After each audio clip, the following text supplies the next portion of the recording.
Bible quiz తెలుగులో 58వ ఎపిసోడ్‌కు మన ప్రభువైన యేసుక్రీస్తు పేరట మీ అందరికీ ప్రేమపూర్వకమైన స్వాగతం, సుస్వాగతం. ఇది బహుమతి అందించే బైబిల్ క్విజ్. ప్రతి నెల రెండవ శనివారం మరియు చివరి ఆదివారములలో ఈ బైబిల్ క్విజ్ నిర్వహించడం జరుగుతుంది. అన్ని ప్రశ్నలకు సరైన సమాధానం తెలియజేసిన మొదటి వ్యక్తికి 500 రూపాయలు బహుమతి అందచేయడం జరుగుతుంది. కాబట్టి ప్రశ్నలన్నింటినీ జాగ్రత్తగా విని సమాధానాలు సిద్ధం చేసుకొని ఫోన్ చేయడం ద్వారా కానీ, కామెంట్ బాక్స్లో కామెంట్ చేయడం ద్వారా కానీ, వాట్సాప్లో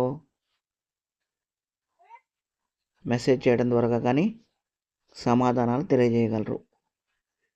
సమాధానాలు తెలియజేయవలసిన ఫోన్ నెంబరు 95359267 మీరు మీ ఇంట్లోనే ఉండి మీకున్న బైబిల్ పరిజ్ఞానాన్ని మీకు మీరే పరిశీలించుకోవటానికి, పరీక్షించుకోవటానికి, దేవునిలో ఆత్మీయంగా ఎదగటానికి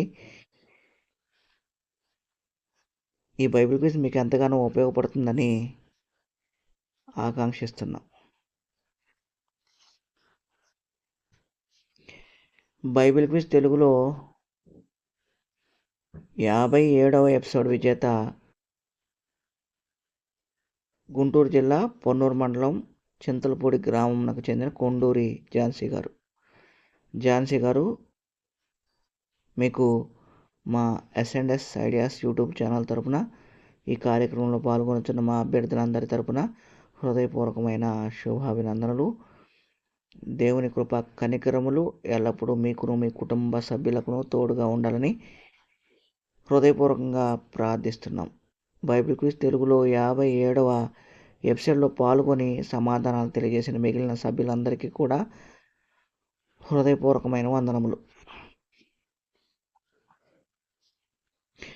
బైబిల్ క్విజ్ తెలుగులో 58వ ఎపిసోడ్లోని ప్రధానమైన అంశం ఈ సంభాషణ ఎవరెవరి మధ్య జరిగింది. ఈ ఎపిసోడ్లో మొత్తం 16 ప్రశ్నలు ఉంటాయి. ఈ ప్రశ్నలన్నింటినీ మత్తయి, మార్కు, లూకా, యోహాను సువార్తలు మరియు అపోస్తలుల కార్యముల నుండి మాత్రమే సేకరించడం జరిగింది.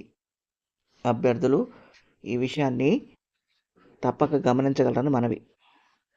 ఈ 58వ ఎపిసోడ్కు సంబంధించిన ప్రశ్నలను గురించి అభ్యర్థులందరికీ ఒక చిన్న గమనిక. ఈ ఎపిసోడ్లో మీరు ఎవరితో సంభాషించారు అనే దాని గురించి తెలియజేయవలసి ఉంటుంది. అయితే ఇందులో ఒక వ్యక్తి పేరును యాజ్ ఇట్ ఈజ్గా అక్కడ ఉన్నట్లుగానే తెలియజేయవలసి ఉంటుంది. ఇంకొక వ్యక్తి పేరును బైబిల్లో చాలామంది పేర్లు పేర్కొనలేదు కాబట్టి ఆ వ్యక్తిని గురించిన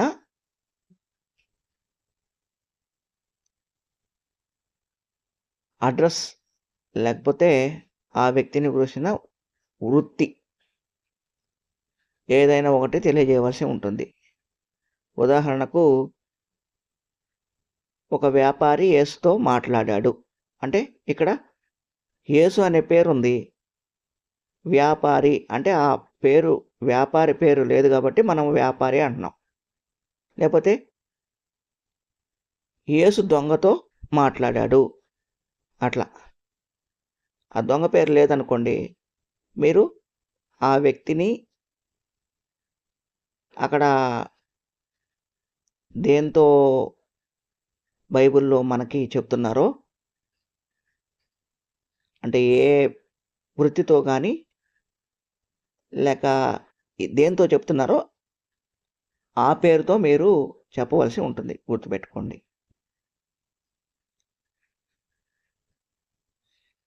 ప్రశ్నలు మొదలు పెట్టుకుందాం.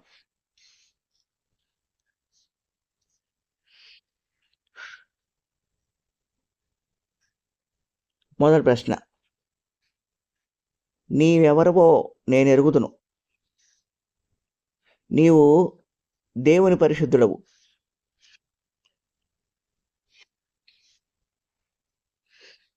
రెండో ప్రశ్న, కుమారుడా, నీ పాపములు క్షమించబడి ఉన్నవి.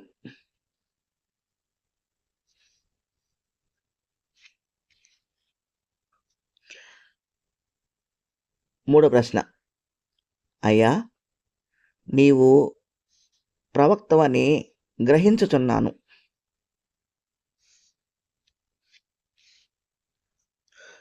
నాలుగో ప్రశ్న, ప్రవక్త ఎవరిని గూర్చి ఇట్లు చెప్పుచున్నాడు? తన్ను గూర్చియా, వేరొకరిని గూర్చియా? ఐదో ప్రశ్న, నీ ప్రార్థనలను నీ ధర్మ కార్యములను దేవుని సన్నిధికి జ్ఞాపకార్థముగా చేరినవి. ఆరో ప్రశ్న, నీవు వెళ్ళి ఇక పాపము చేయకుము.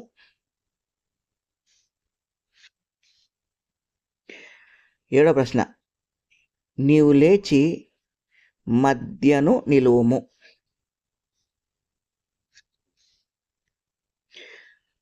ఎనిమిదో ప్రశ్నలోకి వెళ్ళబోయే ముందు ఈ వీడియో చూస్తున్న అభ్యర్థులందరికీ దయచేసి ఒక చిన్న మనవి, దీన్ని దయచేసి దృష్టిలో పెట్టుకోండి. మా ఛానల్ని సబ్స్క్రైబ్ చేసుకోండి. అప్పుడు మాత్రమే మేము అప్లోడ్ చేసే వీడియోలు మీరు మొదట చూడటానికి అవకాశం ఏర్పడుతుంది. అంతేకాకుండా మీకు తెలిసిన వారికి, మీ బంధుమిత్రులకు ఈ వీడియోలను షేర్ చేయండి. మరియు ఈ వీడియోలు మీకు నచ్చినట్లయితే లైక్ చేయండి. అప్పుడు ఇంకా అనేకులకు ఈ వీడియోలు చేరటానికి అవకాశం ఏర్పడుతుంది. అంతేకాకుండా ఈ వీడియోలపై మీ విలువైన అభిప్రాయాలను దయచేసి మాకు తెలియజేయండి. అప్పుడు మేము మరింత మెరుగ్గా దేవుని పనిలో ముందుకు కొనసాగటానికి మాకు అవకాశం ఏర్పడుతుంది.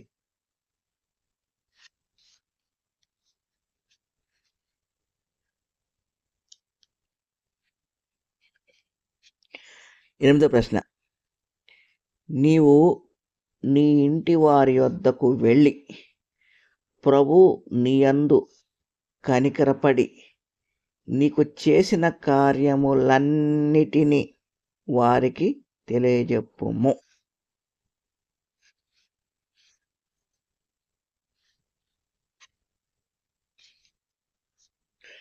తొమ్మిదో ప్రశ్న, నీకు నీవే ఏ హానియు చేసుకొనవద్దు. పదో ప్రశ్న, ఇది ఇతనికి సంభవించి ఎంత కాలమైనది?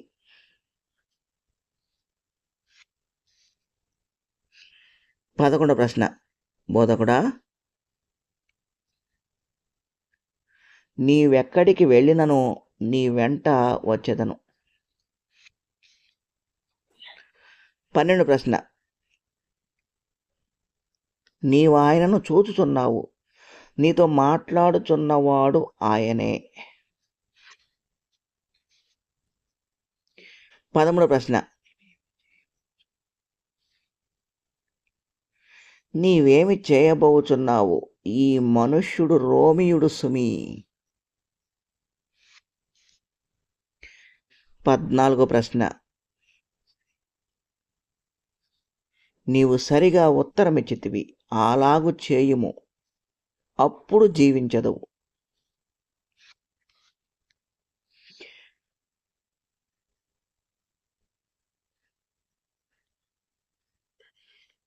15వ ప్రశ్న,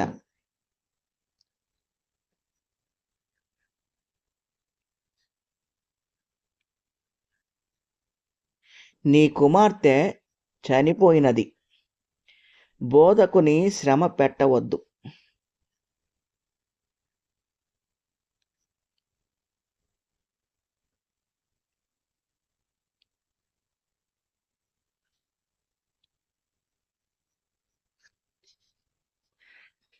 16వ ప్రశ్న.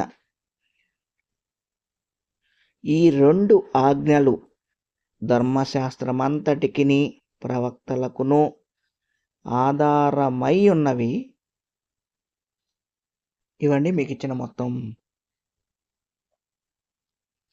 16 ప్రశ్నలు. తిరిగి బైబిల్ క్విజ్ తెలుగులో 59వ ఎపిసోడ్లో కలుసుకుందాం. జూన్ నెల చివరి ఆదివారం ఈ బైబిల్ క్విజ్ 59వ ఎపిసోడ్ నిర్వహించడం జరుగుతుంది. అంతవరకు అందరికీ సెలవు. వందనములు. నమస్తే.